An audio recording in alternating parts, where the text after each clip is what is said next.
Hello everyone, this is Prem Pandey. Welcome back to your favourite YouTube channel educational hikes. तो यार आज हम पढ़ने वाले हैं आप सबकी डिमांड पर क्लास 8 एनसीईआरटी साइंस का chapter number 8 cell structure and functions. कोशिकाएं, उनका क्या स्ट्रक्चर होता है, मतलब वो दिखने में कैसे होते हैं और इनका क्या फंक्शन होता है, इनका काम क्या होता है सेल्स का।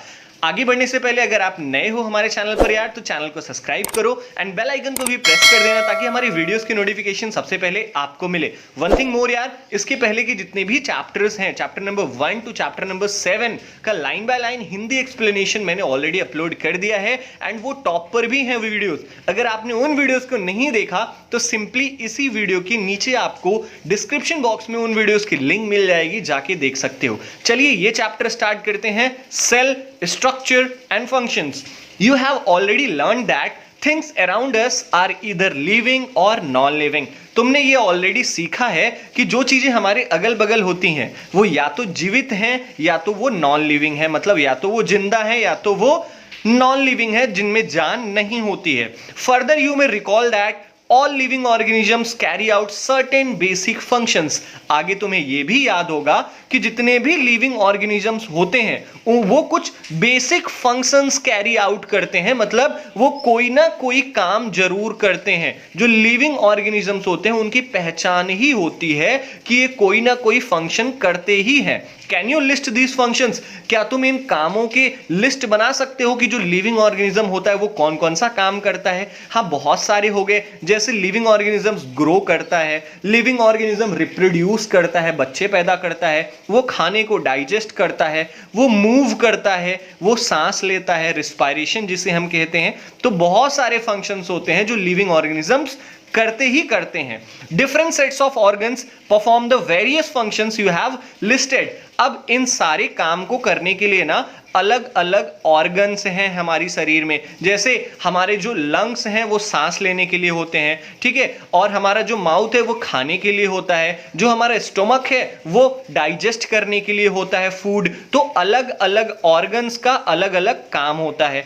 इन this chapter you shall learn about the basic structural unit of an organ which is the cell. इस चैप्टर में हम बुनियादी इकाई के बारे में पढ़ेंगे कि जो ऑर्गन्स होते हैं वो किन चीजों से मिलकर बने होते हैं, वो कौन सी चीज होती है जिनसे ऑर्गन बनता है, और ऑर्गन से हमारा ह्यूमन बॉडी बनता है। क्योंकि हमारी human body nose, mouth, hairs, हमारे टीथ, इन सब से ही तो मिलकर बना है ना एक ह्यूमन बॉडी। तो ये जो ऑर्गन्स है वो किन चीजों से मिलकर बने हैं उसके बारे में हम पढ़ेंगे। और वो कौन सी चीज है? Which is the cell.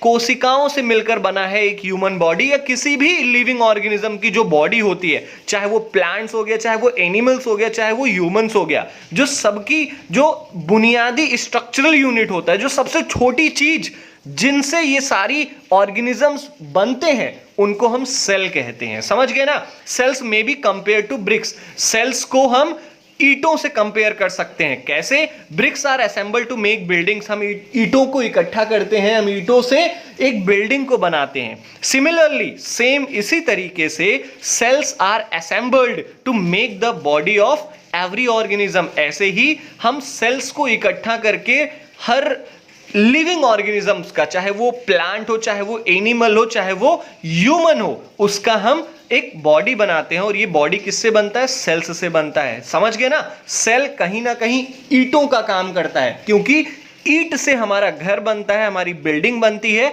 और सेल्स से हमारा शरीर बनता है, हमारी बॉडी बनती है। Now 8.1 topic, discovery of the cell, मतलब सेल की खोज किसने की? वो कौन महापुरुष था जिसने सेल की खोज कर दी और हमारे लिए एक नया चैप्टर बढ़ा दिया? Robert Hooke. उस साइंटिस्ट का नाम था Robert Hooke. Robert Hooke in 1665 observed slices of cork under a simple magnifying device।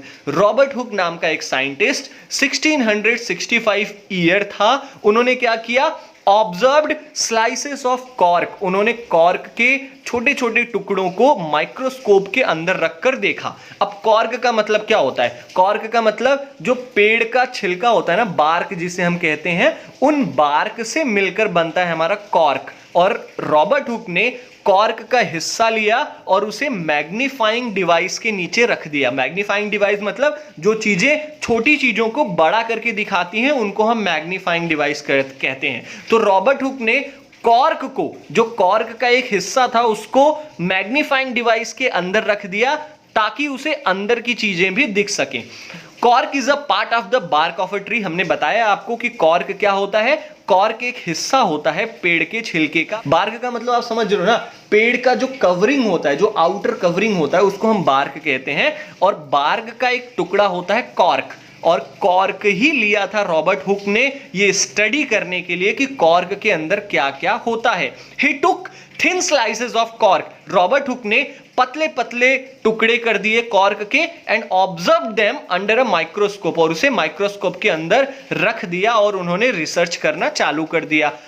He noticed partition boxes और compartments in the cork slice. Robert Hooke ने जब कॉर्क के स्लाइस को माइक्रोस्कोप के अंदर रखा ना, तो उन्हें कुछ ऐसा फिगर दिखाई दिया। देख रहे हो ना, और उन्हें एक पार्टीशन बॉक्सेस, आप देख रहे हो यहां पर छोटे छोटे बॉक्सेस टाइप के बने हैं जिसे कंपार्टमेंट्स भी कहते हैं। आप ऐसे कह सकते हो, बस सीधा छोटे छोटे बॉक्सेस दिखे रॉबर्ट हुक को। ठीक है, आगे क्या हुआ? These boxes appeared like a honeycomb. अब ये जो boxes है ना, वो मधुमक्खी की छत्ते की तरह दिख रहे हैं, आपको पता चल रहा होगा। He also noticed that one box was separated from the other by a wall और पार्टीशन। उन्होंने देखा कि जो इस कॉर्क के स्लाइस में जो एक बॉक्स है वो दूसरे बॉक्स से एक पार्टीशन से अलग किया गया है। आप देख रहे हो, एक दीवार टाइप की, एक बाउंड्री टाइप की बनी है जो दो बॉक्सेस के बीच में है। ठीक है, तो ये सारी चीजें रॉबर्ट हुक ने अपने माइक्रोस्कोप के अंदर देखा। What Hooke coined the term cell. अब जब इन्होंने इन बॉक्सेस को देखा रॉबर्ट हुक ने, तो रॉबर्ट हुक ने उनका एक नाम दे दिया, कह दिया कि ये जो बॉक्सेस हैं इनको हम सेल कहेंगे। ठीक है, हर बॉक्सेस को हम क्या कहेंगे? सेल कहेंगे। तो यहां से एक क्वेश्चन ये बन सकता है कि who coined the term cell, किसने पहली बार सेल नाम लिया था? तो रॉबर्ट हुक ने सबसे पहली बार सेल का नाम लिया था। What Hook observed as boxes or cells in the cork were actually dead cells. अब जो रॉबर्ट हुक ने कॉर्क के अंदर माइक्रोस्कोप लगाकर ये जो बॉक्सेस देखे थे, इस सेल्स को देखे थे ना, ये सारे सेल्स डेड सेल्स थे। डेड सेल्स कैसे थे? क्योंकि उन्होंने पेड़ के तने जो बार्क था उसको निकाल लिया था। अब जब पेड़ से उसका जो छिलका होता है वो अलग हो गया, तब तो वो नॉन लिविंग ही तो हो गया ना, वो डेड सेल्स हो गए। Cells of living organisms could be observed only after the discovery of improved microscopes. अब डेड सेल्स और लिविंग सेल्स में क्या डिफरेंस होता है? जो डेड सेल्स होता है वो हम किसी भी माइक्रोस्कोप से देख सकते हैं, लेकिन जो लिविंग सेल्स होता है उसके लिए हाईली डेवलप्ड इंप्रूव्ड माइक्रोस्कोप चाहिए। मतलब एक ऐसा माइक्रोस्कोप चाहिए जिससे हमें छोटी सी छोटी चीज भी दिख जाए, तब जाकर हमें लिविंग ऑर्गेनिजम्स का जो सेल है उसके बारे में हम पता कर पाए थे। ठीक है, cells of living organisms could be observed only after the discovery of improved microscope. यहां पर यही बताया गया है कि जो लिविंग ऑर्गेनिजम्स, जो जीवित वस्तुएं हैं, उनके सेल्स के बारे में हमने कब जाना? जब हम इंप्रूव्ड माइक्रोस्कोप की डिस्कवरी हुई, जब माइक्रोस्कोप बढ़ा। ठीक है, जब माइक्रोस्कोप और डेवलप हुआ, तब हमने इन लिविंग सेल्स के बारे में पढ़ना चालू किया। Very little was known about the cell for the next 150 years after Robert Hooke observation. अब जब रॉबर्ट हुक ने एक बार डेड सेल्स को ऑब्जर्व कर लिया कि चलो ठीक है, इन बॉक्सेस को हम सेल्स कहेंगे। ठीक है, इसके बाद आने वाले 150 सालों तक, ठीक है, सेल्स के बारे में बहुत कुछ ज्यादा पता नहीं लगाया जा सका। ठीक है, टुडे, लेकिन आज we know a lot about cell. हम सेल्स के बारे में बहुत कुछ जानते हैं। हम सेल के स्ट्रक्चर के बारे में जानते हैं कि सेल दिखता कैसा है। हम सेल के फंक्शंस के बारे में जानते हैं कि सेल क्या क्या काम करता है, because of improved microscopes having high magnification. और ये सब क्यों हो पाया है? क्योंकि आज हमारे पास डेवलप्ड माइक्रोस्कोप है। आज हमारे पास बहुत अच्छे अच्छे माइक्रोस्कोप्स हैं जो छोटी छोटी चीजों को भी बहुत अच्छे से बड़ा करके दिखा सकती हैं। नाउ नेक्स्ट पॉइंट आता है हमारा, नेक्स्ट टॉपिक आता है 8.2 द सेल।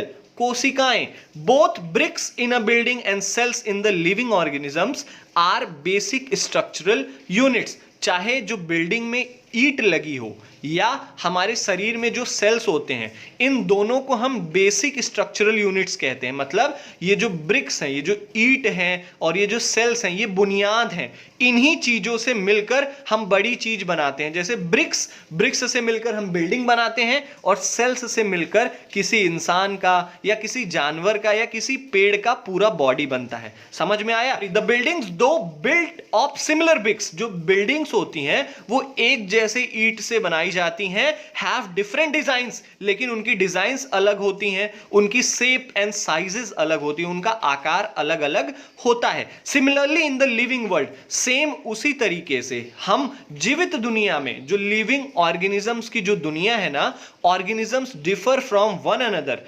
एक इंसान दूसरे इंसान से अलग है, हम पेड़ों से अलग दिखते हैं, हम जानवरों से अलग दिखते हैं, but all are made up of cells. लेकिन जो सारी जो लिविंग ऑर्गेनिजम्स हैं, चाहे वो प्लांट्स हो गए, एनिमल्स हो गए, चाहे ह्यूमन बींग्स हो गए, वो बनते किससे हैं? वो सेल्स से ही बनते हैं, वो कोशिकाओं से ही बनते हैं। Cells in the living organisms are complex living structures unlike non living bricks. जो लिविंग ऑर्गेनिजम्स के अंदर जो सेल्स होती हैं, जो सबसे छोटी यूनिट होती है जिनसे हमारा ये शरीर बना हुआ है, ये सेल्स क्या होती हैं? ये कॉम्प्लेक्स लिविंग स्ट्रक्चर्स होती हैं। मतलब ये एक जिंदा ऑर्गेनिज्म की तरह काम करती है। मतलब ये जो सेल्स होती हैं ना, ये बढ़ती हैं, कभी डेड हो जाती हैं। जैसे एक लिविंग ऑर्गेनिज्म बिहेव करता है, सेम वैसे ही ये लिविंग सेल्स बिहेव करता है। ये ईंटों की तरह नहीं होता, हमने एक बार ईंट लगा दी, हमने एक बार बिल्डिंग बना दिया तो सालों साल वो बिल्डिंग उतना ही रहेगा, वो बढ़ेगा नहीं। लेकिन जो सेल्स हैं वो डे बाय डे बढ़ते रहते हैं। जब हम पैदा होते हैं तो हमारे अंदर सेल्स कम होते हैं, हम बड़े हो जाते हैं तो हमारे अंदर सेल्स ज्यादा हो जाते हैं। ठीक है, अब ये पहली पूछ रही है कि a hen's egg can be seen easily. जो एक मुर्गी का अंडा होता है उसको हम आसानी से देख सकते हैं। इज इट अ सेल और अ ग्रुप ऑफ सेल? अब ये जो मुर्गी का अंडा है, क्या ये एक सेल है या पूरे सेल्स का समूह है? चलो हम पहली को बताते हैं। The egg of a hen represents a single cell. जो मुर्गी का अंडा होता है वो केवल एक सेल होता है, एंड इज बिग एनफ, और ये इतना बड़ा होता है कि हम इसे बिना माइक्रोस्कोप के भी देख सकते हैं। हम इसे अनएडेड आई से देख सकते हैं, मतलब एक ऐसी आंखों से देख सकते हैं बिना माइक्रोस्कोप लगाए, एकदम खुली आंखों से हम मुर्गी के अंडे को देख सकते हैं और वो एक सेल है। अब आपको ये फिगर दिख रहा होगा, ये बगल में जो फिगर ए है इसमें ईंटों का स्ट्रक्चर है और जो फिगर बी है ये सेल्स का स्ट्रक्चर है। आप कभी ओनियन पील, आपके बायोलॉजी टीचर आपके स्कूल में माइक्रोस्कोप के अंदर ना आपको कभी प्याज के छिलके को स्टडी करने को बोलेंगे। आप कभी माइक्रोस्कोप के अंदर ना प्याज के छिलके को रख के देखो, आपको जैसा बी वाले में फिगर दिखाया गया ना, सेम वैसा ही आपको दिखेगा। नाउ आगे पढ़ते हैं हम topic 8.3। Organism show variety in cell numbers. जो लिविंग ऑर्गेनिजम्स होते हैं उनमें अलग अलग सेल के नंबर्स हो सकते हैं। मतलब जो छोटे ऑर्गेनिजम्स होते हैं उनमें कम सेल्स होते हैं, जो बड़े ऑर्गेनिजम्स होते हैं उनमें सेल की संख्या ज्यादा होती है। शेप एंड साइजेस, सेल की संख्या और सेल का जो आकार होता है वो भी घटता रहता है, वो भी बढ़ता रहता है। समझ में आया? अब इसी के बारे में हम इस पूरे टॉपिक में पढ़ेंगे। How do scientist observe and study the living cells? एक क्वेश्चन यहां पर आता है कि जो साइंटिस्ट होते हैं, जो वैज्ञानिक होते हैं, वो लिविंग सेल्स को कैसे स्टडी करते हैं। हम इंसानों के अंदर या हम ये जो पेड़ पौधे होते हैं, जानवर होते हैं, इनके अंदर जो सेल्स होते हैं इनको कैसे स्टडी करते हैं साइंटिस्ट? तो हम इसका आंसर देते हैं कि दे यूज माइक्रोस्कोप्स विच मैग्नीफाइंग ऑब्जेक्ट्स, विच मैग्नीफाई ऑब्जेक्ट्स। ये जो साइंटिस्ट होते हैं ना, ये माइक्रोस्कोप का यूज करते हैं जो चीजों को छोटी से बड़ा दिखाता है। अब इसके अलावा वो क्या करते हैं? डाइस, स्टेन्स, मतलब are use to colour parts of the cell to study the detailed structures. अब क्या होता है, ये आपको स्लाइड दिख रही है, स्लाइड में इन्होंने थोड़ा सा दाग लगा दिया है, थोड़ा सा धब्बा लगा दिया है, ताकि इन धब्बों से क्या होता है, जो सेल्स के अंदर जो प्रोटीन मौजूद होते हैं ना, ये तुरंत रिएक्ट कर जाते हैं इन स्टेन से, इन धब्बों से, जिससे सेल और भी कॉन्ट्रास्ट दिखाई देने लगता है और भी अच्छी तरीके से दिखाई देने लगता है। और इस तरीके से जो साइंटिस्ट होते हैं वो लिविंग सेल्स को स्टडी करते हैं। आगे देखते हैं। There are millions of living organisms. They are of different shapes and sizes. Their organs also vary in shape, size and number of cells. हम जानते हैं कि कई लाख लिविंग ऑर्गेनिजम्स हमारे इस धरती पर पाए जाते हैं. They are of different shapes, वो अलग अलग शेप एंड साइज के होते हैं, मतलब उनका आकार अलग अलग होता है. जैसे हम इंसानों का आकार अलग है, लेकिन पेड़ों का आकार जो होता है, पेड़ों की जो साइज एंड शेप होता है वो अलग होता है. Their organs also vary in shape and size. अब इन लिविंग ऑर्गेनिजम्स के अलग अलग जीवित वस्तुओं का अलग अलग स्ट्रक्चर होता है, उनका अलग अलग सेल नंबर्स होता है. मतलब जो छोटे बच्चे होते हैं उनमें सेल्स की संख्या कम होती है, लेकिन जो वहीं पर बड़ा हो गया वो बच्चा, तो उनमें जो सेल्स की संख्या होती है वो ज्यादा हो जाती है. Let us study about some of them. हम ऐसे ही कुछ ऑर्गेनिज्म के बारे में चलिए पढ़ते हैं. तो हमारा सबसे पहला टॉपिक आता है नंबर ऑफ सेल्स. मतलब हम उन ऑर्गेनिजम्स को के बारे में पढ़ेंगे जिनमें नंबर ऑफ सेल्स कम होते हैं और जिनमें नंबर ऑफ सेल्स ज्यादा होते हैं. Can you guess the number of cells in a tall tree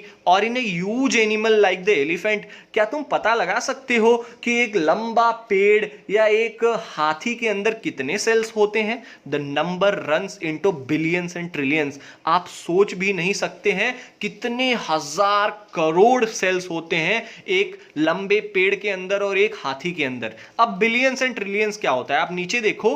a billion is 1000 million. एक बिलियन हम किसे कहते हैं? 1000 मिलियन को. 1000 मिलियन को हम 1 बिलियन कहते हैं. अब 1 मिलियन में 10 लाख होता है, तो आप समझ सकते हो 1000 मिलियन में कितने होते होंगे. आप समझ रहे हो? और ट्रिलियन का मतलब तो पूछो मत, हम गिन भी नहीं सकते, इतने सारे सेल्स होते हैं हमारी बॉडी के अंदर. Human body has trillions of cells. हमारे इंसान के शरीर के अंदर कई हजार करोड़ सेल्स होते हैं which very in shapes and sizes, जो कि अलग अलग शेप्स के होते हैं, अलग अलग साइजेस के होते हैं. जैसे हमारे नोज का सेल अलग शेप एंड साइज का होता है, हमारे लेग्स का सेल अलग शेप एंड साइज का होता है. Different group of cells perform a variety of functions. अब ये जो सेल्स होता है इनका अलग अलग ग्रुप अलग अलग काम करता है. ठीक है, चलिए इसके बारे में हम आगे पढ़ते हैं. नाउ ये हमारा आ गया कि organisms made of more than one cell are called multicellular. हमने ये चैप्टर 2 में भी पढ़ा है कि वो ऑर्गेनिजम्स जिनके अंदर एक से ज्यादा सेल्स होते हैं उन्हें हम मल्टी सेलुलर ऑर्गेनिजम्स कहते हैं. मल्टी का मतलब बहुत सारे और सेलुलर का मतलब सेल्स, कोशिकाएं. वो ऑर्गेनिजम्स जिनके अंदर बहुत सारे सेल्स हों उन्हें हम मल्टी सेलुलर ऑर्गेनिजम्स कहते हैं. जैसे हम इंसान हो गए, हम मल्टी सेलुलर ऑर्गेनिजम्स हैं, हमारे अंदर बहुत सारे सेल्स होते हैं. The number of sales being less in smaller organisms does not in any way affect the functioning of the organism. मतलब जो छोटे छोटे कीड़े मकोड़े होते हैं या जो छोटे छोटे जीव जंतु होते हैं उनमें भले ही सेल्स की संख्या कम होती हो हम इंसानों के मुकाबले, लेकिन हम इंसान जितना काम करते हैं, हम इंसान सांस लेते हैं, वो छोटे छोटे जानवर भी सांस लेते हैं. हम इंसान रिप्रोड्यूस करते हैं, हम इंसान बच्चे पैदा करते हैं, वो छोटे छोटे जानवर जिनके अंदर सेल्स की संख्या कम होती है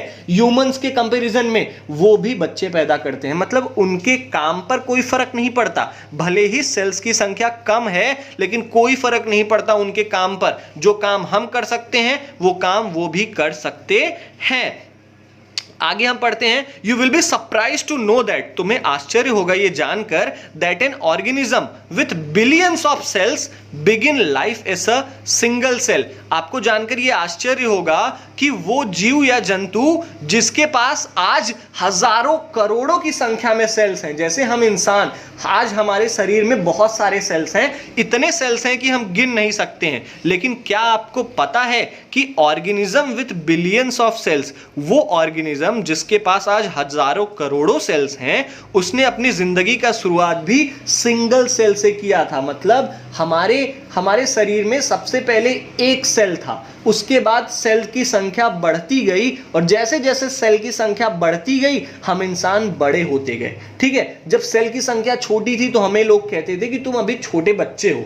ठीक है, अब जैसे जैसे बढ़ते गए हम तो हम बड़े होते गए और हमारे अंदर सेल्स की संख्या और ज्यादा बढ़ती गई. क्या आपको पता है जब कोई भी लेडी कोई भी गर्ल प्रेग्नेंट होती है तो उसके अंदर सिर्फ एक सेल होता है। हम कहते हैं ना कि कोई भी औरत प्रेग्नेंट हो गई है तो उसके अंदर केवल एक सेल होता है, उसके बाद पूरे 9 महीने लगते हैं उन सेल्स को और मल्टीप्लाई होने में। सेल्स की संख्या बढ़ती है तो हमारे अलग अलग ऑर्गन्स बनते हैं, हमारे नोज बनते हैं, हमारे हैंड्स बनते हैं, हमारा पेट बनता है, हमारा मुंह बनता है जिससे हम खाते हैं। तो समझ गए, यहां पर बस इतना ही बताया गया है कि कितना भी बड़ा ऑर्गेनिज्म हो जाए, कितने भी ज्यादा नंबर ऑफ सेल्स उसके अंदर हो, लेकिन उसकी जिंदगी का शुरुआत एक सेल से हुआ है, सिंगल सेल से हुआ है। समझ गए ना? Which is the fertilised egg. अब उस सिंगल सेल का नाम क्या है? Fertilised egg. फर्टिलाइज्ड एग क्या होता है? फर्टिलाइज्ड एग का मतलब आप समझ सकते हो, जब मेल और फीमेल गैमेट्स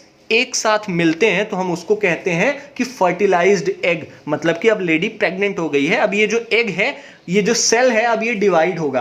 अब बहुत सारा डिवाइड होके हमारा मुंह बनाएगा, हमारा नाक बनाएगा, हमारे हेयर्स बनाएंगे, ये सब। ठीक है, हम आगे पढ़ते हैं कि the fertilised egg cell multiplies and the number of cells increase as development proceeds. हम जानते हैं, जो मैंने आपको पहले ही बता दिया, कि जैसे जैसे ये जो फर्टिलाइज्ड एग होते हैं, फर्टिलाइज्ड एग का मतलब आप इतना टेंशन मत लेके चलो, आप मान के चलो फर्टिलाइज्ड एग का मतलब केवल एक सेल, सिंगल सेल। जैसे जैसे ऑर्गेनिज्म बड़ा होता है, जैसे जैसे ऑर्गेनिज्म और डेवलप करता है, तो जो सेल्स की संख्या होती है वो हमारे अंदर बढ़ती जाती है। Look at figure 8.3। ये फिगर को देखिए 8.3 को। Both organism are made up of single cell. ये जो दोनों ऑर्गेनिज्म है, पहला वाला ऑर्गेनिज्म ये अमीबा है और जो दूसरा वाला ऑर्गेनिज्म है ये पैरामीशियम है, दोनों सिंगल सेल से बने हुए हैं। इसी के लिए the single celled organisms are called unicellular organism. इसी के लिए वो ऑर्गेनिजम्स या वो जीव जंतु जिनके अंदर केवल एक सिंगल सेल होता है, उन्हें हम यूनिसेलुलर ऑर्गेनिजम्स कहते हैं। यूनिसेलुलर का मतलब, यूनि का मतलब एक और सेलुलर का मतलब सेल। केवल एक सेल वाला जो ऑर्गेनिज्म होता है उसको हम यूनिसेलुलर ऑर्गेनिजम्स कहते हैं। A single celled organisms perform all the necessary functions. जो सिंगल सेल्ड ऑर्गेनिज्म होता है, मतलब यहां तक कि जो वो ऑर्गेनिज्म होता है जिसके पास केवल एक सेल होता है, वो भी अपनी सारी जरूरी फंक्शंस, सारे जरूरी काम करता है जो एक मल्टी सेलुलर ऑर्गेनिजम्स करता है। All the necessary functions that multi cellular organism perform. हम मल्टी सेलुलर ऑर्गेनिज्म सांस लेते हैं ना, तो ये अमीबा, ये पैरामीशियम जो सिंगल सेल के होते हैं, ये भी सांस ले सकते हैं। हम इंसान जैसे बच्चे पैदा कर सकते हैं, हम इंसान जैसे अपनी आबादी को बढ़ा सकते हैं, वैसे ही ये जो अमीबा है, ये पैरामीशियम है, वो अपनी आबादी को बढ़ा सकते हैं। कैसे ये रिप्रोड्यूस करते हैं, कैसे ये खाना खाते हैं, हम ये सारी चीजें आगे पढ़ेंगे। A single celled organism like amoeba, जो एक सेल का जीव होता है, जो एक सेल का ऑर्गेनिज्म होता है, जैसे कि अमीबा हो गया, कैप्चर्स एंड डाइजेस्ट फूड। वो अपने खाने को कैप्चर करता है और उसे पचाता भी है। ये जो अमीबा होता है जिसके पास केवल एक सेल होता है, वो रिस्पायर भी करता है, वो सांस भी लेता है। ये जो अमीबा है वो एक्सक्रिएट भी करता है, मतलब जैसे हम वेस्ट प्रोडक्ट को बाहर निकाल देते हैं ना, वैसे ये अमीबा भी वेस्ट प्रोडक्ट को बाहर निकालता है। ये अमीबा भी बढ़ता है जैसे हम मल्टी सेलुलर ऑर्गेनिज्म बढ़ते हैं। ये अमीबा जिसके पास केवल एक सेल होता है, ये भी क्या करता है? रिप्रोड्यूस करता है, वो भी बच्चे पैदा करता है जैसे हम इंसान करते हैं। ये सारी चीजें मैं आपको पूरा फिगर के साथ, पूरी वीडियो के साथ दिखाऊंगा, बट पूरी वीडियो को देखना, ठीक है? पूरे चैप्टर को देखना, आपको सब कुछ समझ में आने वाला है। Similar functions in multicellular organisms are carried out by groups of specialised cells forming different tissues. अब जो ये अमीबा है, जो पैरामीशियम है, ये जो काम एक सेल से कर लेते हैं, ये एक सेल से रिस्पायर भी करते हैं, मतलब सांस भी वो एक ही सेल से लेते हैं, ये रिप्रोडक्शन भी एक ही सेल से करते हैं, ये खाने को डाइजेस्ट भी एक ही सेल से करते हैं। लेकिन इसी तरीके से जो मल्टी सेलुलर ऑर्गेनिज्म होता है, वो भी अपने जरूरी जो नेसेसरी फंक्शंस होता है, जैसे सांस लेना, खाना खाना, वेस्ट प्रोडक्ट को बाहर निकालना, रिप्रोड्यूस करना, ये सारी चीजें हम इंसान भी कर सकते हैं। लेकिन हम इंसान को ये सारी चीजें करने के लिए बहुत सारे सेल्स की जरूरत पड़ती है, ठीक है? बहुत सारे ग्रुप ऑफ सेल्स की जरूरत पड़ती है। नाउ ये जो ग्रुप ऑफ सेल्स हैं, फॉर्मिंग डिफरेंट टिश्यूज, सेल्स से मिलकर टिश्यूज बनती हैं, टिश्यूज से मिलकर